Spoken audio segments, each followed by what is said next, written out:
Hello everyone, my name is Abigail, and I've been taking this lovely summer class with all of you on leadership.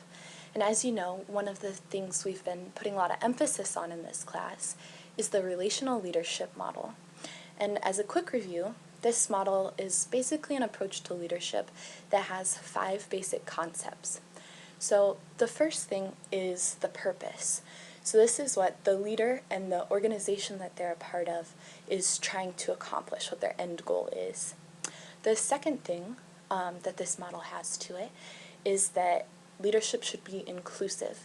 So it should include not just the members of that organization, but the community at large.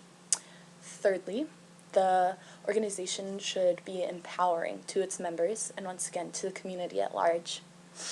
Fourthly, leadership should always be ethical and striving to do the greatest good for all people. And finally, the last part of this model is that leadership should be process-oriented. So each of those 4 parts of the model should go back towards the process. Nothing should be left out. You shouldn't be doing something and bring in ethics later. All of those parts should always be driven towards the goal. So for our paper, we are asked to interview someone that we find to be a social change agent that we know. So the person that I thought of was my best friend's mom, Joanne Farnsworth, and she's a lawyer for the Equal Employment Opportunity Commission. So a little bit of background, the EEOC is basically what the federal government does to ensure that federal employment discrimination laws are followed. So let's say you're interviewing for a job and you don't get the position and you think that it might be due to something like your race or your religion or your sexual orientation. In that case, you would bring your case to the EEOC and they would send an investigator back to that place of employment to see if it really was an instance of discrimination. And if the investigators do believe that it was discrimination, they will send that information to their offices in DC, get the go-ahead, and then the lawyers will intervene and take that company to court. So Joanne is a lawyer for this organization, and basically her job description is the relational leadership model.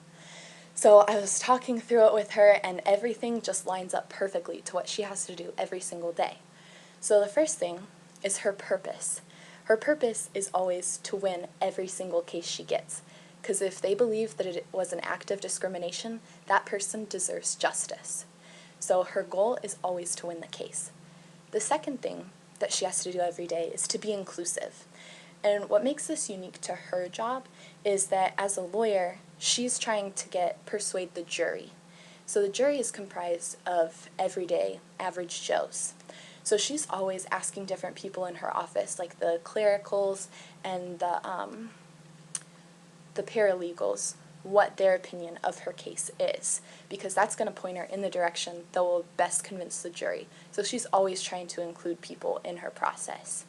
So by including them, she's actually doing the third component of the relational leadership model, which is empowering others, because she's telling every single person in that office that their opinions matter and that they're essential to her case.